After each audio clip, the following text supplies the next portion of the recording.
कल्पना करा, कोकणातलं एक छोटंसं अगदी साधं दिसणारं गाव, पण तिथं एक अशी गूढ प्रथा सुरू होणार आहे जी ऐकल्यावर अंगावर काटा आल्याशिवाय राहत नाही. चला तर मग या विलक्षण परंपरेबद्दल ऐकूया, जिथं अख्ख्यांच्या अख्खं गाव 3 रात्रींसाठी अक्षरशः नाहीसं होतं.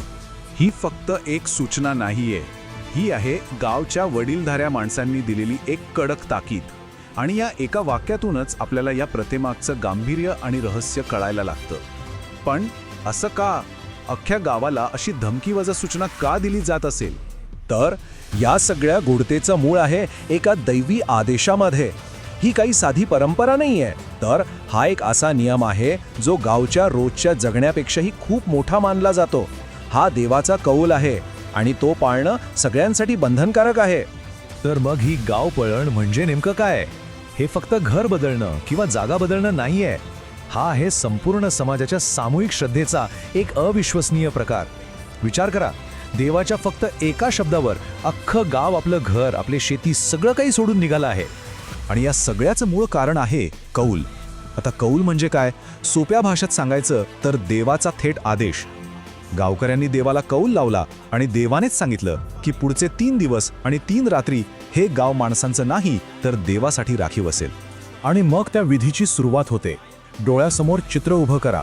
एकाच वेळी संपूर्ण गाव अगदी शिस्तबद्ध पद्धतीने आणि तितक्याच श्रद्धेने आपलं घर सोडून गावाच्या वेशीबाहेर निघालं आहे. हे दृश्यच किती विलक्षण असेल, नाही का? पण या स्थलांतराचे नियम मोठे विचित्र आहेत बरं का. लोक गरजेचं सामान घेतात, आपली गुरंढोरं सोबत घेतात, घराच्या मुख्य दाराला एकदम सुरक्षित कुलूप लावतात, पण घराच्या खिडक्या मात्र मुद्दाम उघड्या ठेवतात. हाच प्रश्न पडतो ना की दाराला कुलूप लावून घराची एवढी काळजी घ्यायची, मग खिडक्या उघड्या का? यामागे एक खूप खोल एक आध्यात्मिक कारण दडलेलं आहे. यामागची श्रद्धा अशी आहे की त्या उघड्या खिडक्यांमधून देवाचं अस्तित्व म्हणजे त्याची पवित्र हवा घरात फिरेल आणि ती हवा घरातल्या सगळ्या नकारात्मक गोष्टी, सगळी इडापिडा स्वतःसोबत बाहेर घेऊन जाईल. म्हणजे एक प्रकारे हे घराचं आध्यात्मिक शुद्धीकरण आहे. आणि आता खरा काळ सुरू होतो. पहिली रात्र. जे गाव दिवसा माणसांच्या आवाजाने, वर्दळीने गजबजलेलं असायचं, तेच गाव आता एका भयान, जीवघड्या शांततेत आणि काळोखात बुडून गेलंय. हा आकडा बघा, 0. गावाच्या वेशीच्या आत एकही माणूस नाही, एकही नाही. ही पोकळी इतकी मोठी आणि भयान आहे की तिची कल्पना करणं सुद्धा खूप कठीण आहे. त्या रात्रीच्या अनुभवाची जरा कल्पना करा. समोर आपलंच गाव आहे, पण तिथं दिव्याचा एक किरणही नाही. एरवी रात्री कानावर येणारा कुत्र्यांच्या भुंकण्याचा आवाजही पूर्णपणे बंद झालाय. उरली आहे ती फक्त एक अथांग, गूढ आणि भीतीदायक शांतता. आणि हो, या काळात पाळण्याचे नियम अत्यंत कडक आहेत. ते मोडता येत नाहीत. या 3 रात्री गाव माणसांचं नाही तर देवाचं आहे आणि त्याच्या राज्यात फक्त आणि फक्त शांतता नांदली पाहिजे, हा सगळ्यात मोठा नियम आहे. गावकरी वेशीबाहेर शांतपणे त्या 3 रात्री संपण्याची वाट बघत आहेत. पण याच शांततेत एक अशी घटना घडते जी या सगळ्या अनुभवाला एका वेगळ्याच अनाकलनीय पातळीवर घेऊन जाते. की 3री आणि शेवटची रात्र आहे. बाहेर पावसाची रिपरिप सुरू झाली आहे, ज्यामुळे वातावरण आणखीनच गंभीर आणि रहस्यमयी बनलंय. आणि नेमकं ह्याच वेळी ती अनपेक्षित गोष्ट घडते. मध्यरात्री त्या पूर्णपणे निर्मनुष्य गावातून ढोल ताशांचा किंवा घंटानादासारखा एक अस्पष्ट आवाज वाऱ्यावर तरंगत येतोय. पण हे कसं शक्य आहे?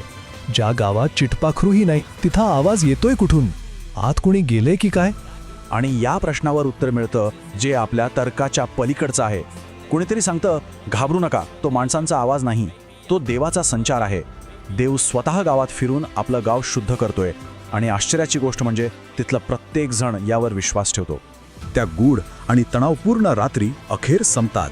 आता वेळ आली आहे ती त्या पवित्र, शुद्ध झालेल्या गावात परतण्याची.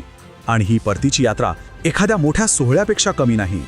4थ्या दिवशी पहाटे ग्रामजोशांचा शंखनाद घुमतो. तो एक संकेत असतो की आता गाव पुन्हा माणसांसाठी तयार आहे, पवित्र झाले आहे. आणि मग काय, ढोल ताशांच्या गजरात, गुलाल उढाळत जणू काही मोठा सणच आहे, अशा जल्लोषात अख्खं गाव पुन्हा आपल्या घरात परततं. हा फरक किती मोठा आहे बघा. कुठे त्या 3 रात्रींचा तो भयान काळोख आणि जीवघेणी शांतता, आणि कुठेही 4थ्या दिवशीची सूर्याच्या पहिल्या किरणांनी आणि ढोल ताशांच्या गजराने भारलेली सकाळ. जणू काही भीतीकडून आनंदाकडे झालेला हा एक प्रवासच आहे. गावपळण संपते, उत्सव संपतो आणि आयुष्य पुन्हा एकदा पूर्वपदावर येतं. पण त्या 3 रात्रींचा अनुभव, ती भयाण शांतता आणि तो अनाकलनीय आवाज, तो मात्र लोकांच्या मनावर कायमचा कोरला जातो. आणि शेवटी एकच प्रश्न उरतो, जे काही घडलं ते निव्वळ सामूहिक श्रद्धेचं एक प्रतीक होतं, की त्यामागे खरंच असं काही गूढ दडलंय जे आपल्या तर्काच्या आणि विज्ञानाच्याही पलीकडचं आहे.